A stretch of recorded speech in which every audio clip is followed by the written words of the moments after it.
Magandang buhay po at welcome na welcome po kayo dito sa aking Mathematics Tagalog tutorial.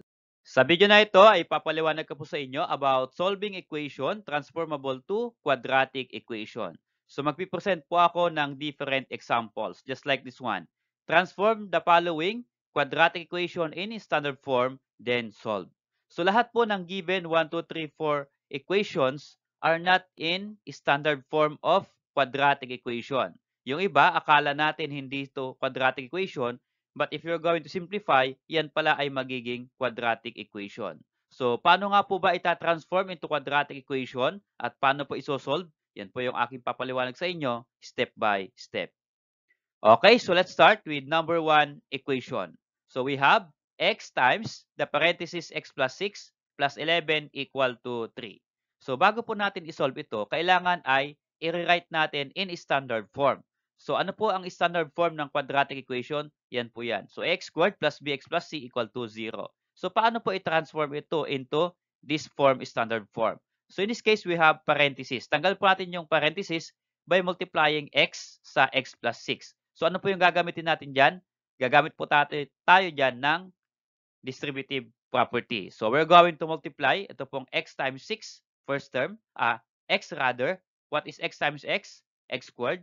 Then, multiply ulit yung x sa 6. So, what is x times 6? Yan po ay 6x. So, plus po yan, kaya magiging plus 6x. Then, baba lang po muna natin, plus 11 equal to 3. So, ito lang po yung ginawa natin, nag-distribute lang po. Ano po? And then, sa standard form, dapat equal to 0. So, ito ay equal to 3. So, we need to transform or transfer positive 3 doon sa left ng equal sign. So, gawin po natin, baba mo natin yung x squared plus 6x plus 11. Pag tin-transfer natin yung positive 3, eto, sa left ng equal sign, tatawid ng equal sign, change the sign, magiging minus 3. Ano po? Is equal to 0. So, in this case, we have 11 minus 3. Sila po ay like terms. So, we need to combine. Ano po? Ito pong x squared at 6x, hindi po sila like terms. Ito lang po yung like terms. Okay? So, this become x squared plus 6x plus, combine po natin, pwede pong isubtract, 11 minus 3 is equal to 8. Okay? And then, equal to 0. So, ito na po yung ating quadratic equation in standard form. Okay? So, now, since naka-standard form na po siya, we are ready now to solve for its roots or solution. Okay, so let's solve. Taas po natin. So, tinas ko lang po dito. X squared plus 6x plus 8 equal to 0. So here, magde-decide tayo kung anong method ang gagamitin natin. There are many methods or there are 4 methods in solving quadratic equation. So dito, sa nakikita ko, ang pwede po dito ay, or ang pinakamabilis po na pag-solve dito ay factoring. Ano po? So kasi, yung ating quadratic equation ay factorable. So paano po i-factor yan? Ganito lang po yan. Okay. So since gagamit po tayo ng factoring, gagawa po tayo ng dalawang parenthesis. Okay, factor po natin yung x squared. Hatiin po natin. X times x. Yan, lagay po natin dun sa dalawang parenthesis. X times x. And then, mag-iisip po tayo ng factors ng 8 that if you're going to add, that is equal to 6. So ano po yung factors ng 8 na kapag pinag-plus natin ay 6? Ganito lang po yan. So pwede pong trial and error. So ito po yung 8. Ano ang kanyang factors? Pwede pong 4 times 2, that is equal to 8. Pwede rin pong 1 times 8 is equal to 8 also. So i-consider ko lang po yung positive factors kasi positive naman po yung ating equation. Pwede rin po kasi ang factors niya yan ay negative 4 and negative 2, negative 1 and negative 8. Pero yung ating po equation ay lahat ay positive. So, ang kukunin po nating factors dapat ay positive din. Okay. So, i-add natin yung factors ng 8, dapat ang sum is equal to 6. I-add po natin yan, dalawang factors. Okay. Unahin po natin, 4 plus 2 is equal to 6. At yung isa naman, 1 plus 8 is equal to 9. So, alin po dyan ang may sum na 6? Ito po. So, 4 plus 2 is equal to 6. So, ibig sabihin, ang factors ng 8 na gagamitin natin dito ay 4 and 2. Kasi ang sum is equal to 6. Okay. Since ito po ay positive 4, ilalagay po natin dito, plus 4 siya. Okay. Kasi positive 4. And then, next po, ito rin po ay positive 2. So, ilalagay po natin dito, dugso natin dito ay plus 2 din. Okay. So, ito na po yung factors ng ating equation. X plus 4 times x plus 2. Pag pinag-multiply po natin ito, ang product ay x squared plus 6x plus 8. Okay, since naka-factor na siya, solve na natin yung kanyang roots. Unahin po natin itong x plus 4. Baba ko po.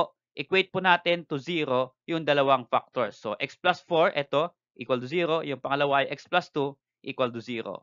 And then, para makuha yung kanyang value ng x, tatranspose lang natin yung 4 sa right ng equal sign. So, ito po ay plus 4, magiging negative 4 sa kabila.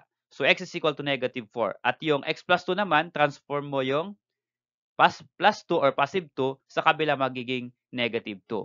So, yan po yung kanyang roots, negative 4 and negative 2. So, ang tawag po dito ay roots or ang tawag po ng iba, ito ay solutions.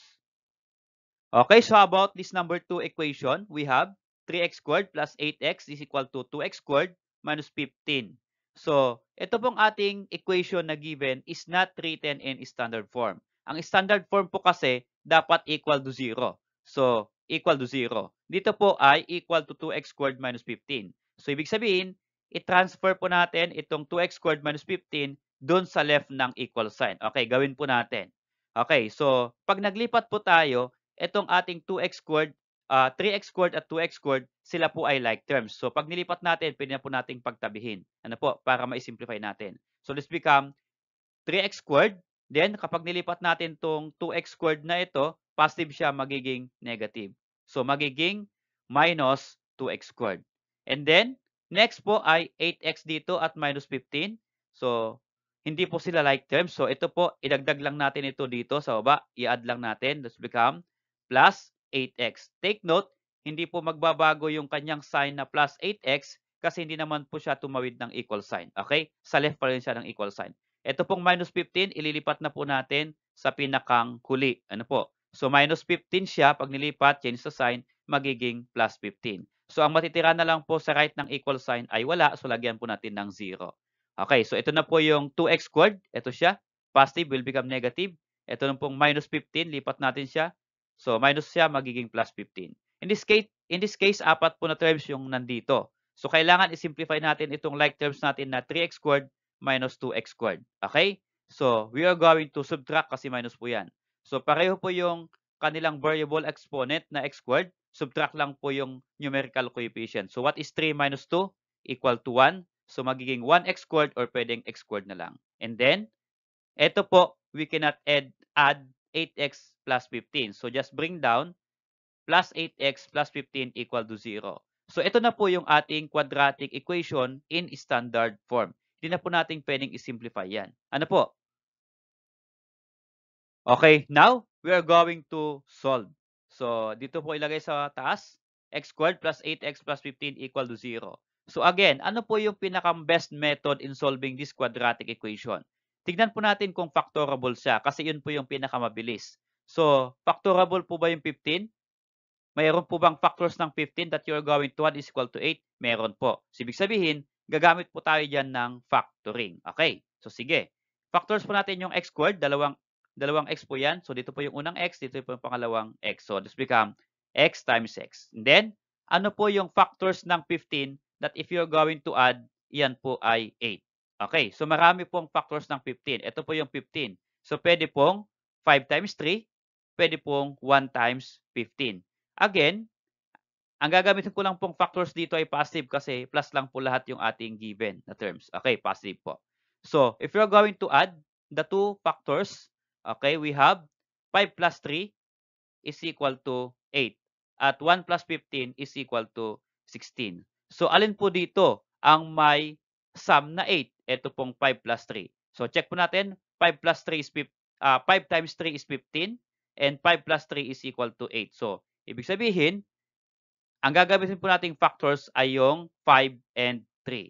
Since ito po ay positive 5, again, gawin po natin dito plus 5 kasi positive 5. Gawin din ito sa 3. Since positive 3, pag nilagay po dito, magiging plus 3. Okay, so naka-factor na siya. X plus 5 times x plus 3. Okay, so equate natin or kunin natin yung value ng x dun sa dalawang factors. Yan po ay magiging x is equal to negative 5 at yung isa po ay x is equal to negative 3. So, paano po nangyari yan?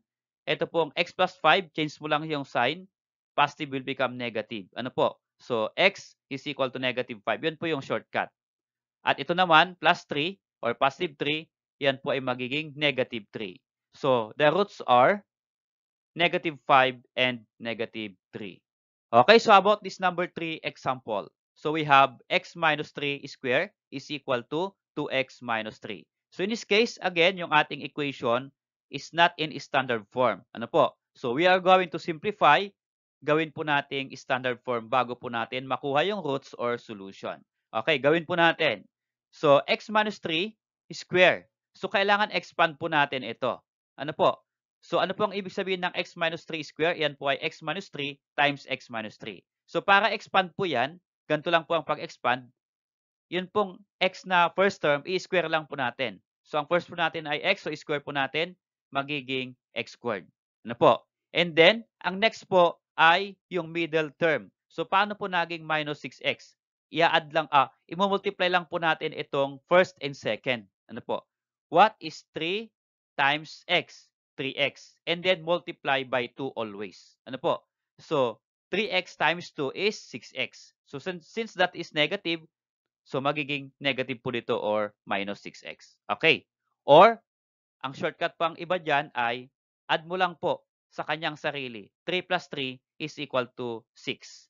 Then, lagyan mo lang ng variable x. Ganun po yun. And then, yung last term po natin ay i-square po natin itong second term. What is 3 square? Positive 9. So, yan po ay magiging plus 9. Then, bring down 2x minus 3. Okay, na-expand po natin yung x minus 3 squared, naging x squared minus 6x plus 9. Okay, this time, transpose na po natin itong 2x minus 3 sa left ng equal sign. Kasi dapat equal to 0 ang right ng equal sign dun sa standard form. Okay, so para i-transform natin, bring down muna natin itong x squared minus 6x plus 9. So ito pong positive 2x, pag nilipat mo dito, magiging negative 2x kaya minus 2x. At ito naman pong minus 3, paglilipat po natin, magiging plus 3 equal to 0. So in this case, marami po tayong terms. Kailangan mag-simplify po tayo. I-combine po natin yung like terms. So, x squared, wala pong x squared sa ating terms. So, mag-isa lang siya, kaya x squared. Next po ay yung by variable x. So, we have minus 6x minus 2x. So, we are going to combine this one. Bakit po? Kasi sila po ay like terms. So, kapag i-combine po natin yan, negative 6 minus 2 ang ibig sabihin yan. Okay, so what is negative 6 plus negative 2 or minus 2? Yan po ay negative 8. And then, lagyan po natin ng variable x. So, kapag ganyan na magkaparehong negative, add lang natin, 6 plus 2 is 8, then copy the sign negative, kaya negative 8x, so minus 8x. Okay, and then another na like terms ay ito pong plus 9 at plus 3. Ano po? So, plus 9 at plus 3. So, kapag pinagsama po natin yan, 9 plus 3 is equal to 12. So, that is positive solved, kaya plus 12 po yan, is equal to 0. So, in this case, ito na po ay standard form yung ating equation. Okay, solve na po natin. Taas po natin. Ito na siya. X squared minus 8x plus 12 equal to 0. Again, factorable po ba ito? Check po natin. What are the factors of 12 that if you're going to add negative 8? Meron po ba? Meron po. So, ibig sabihin, pwede po ulit dyan ang factoring. So, kapag factoring, gawa po ulit tayo ng dalawang parenthesis. Okay? And then, factor po natin yung x squared.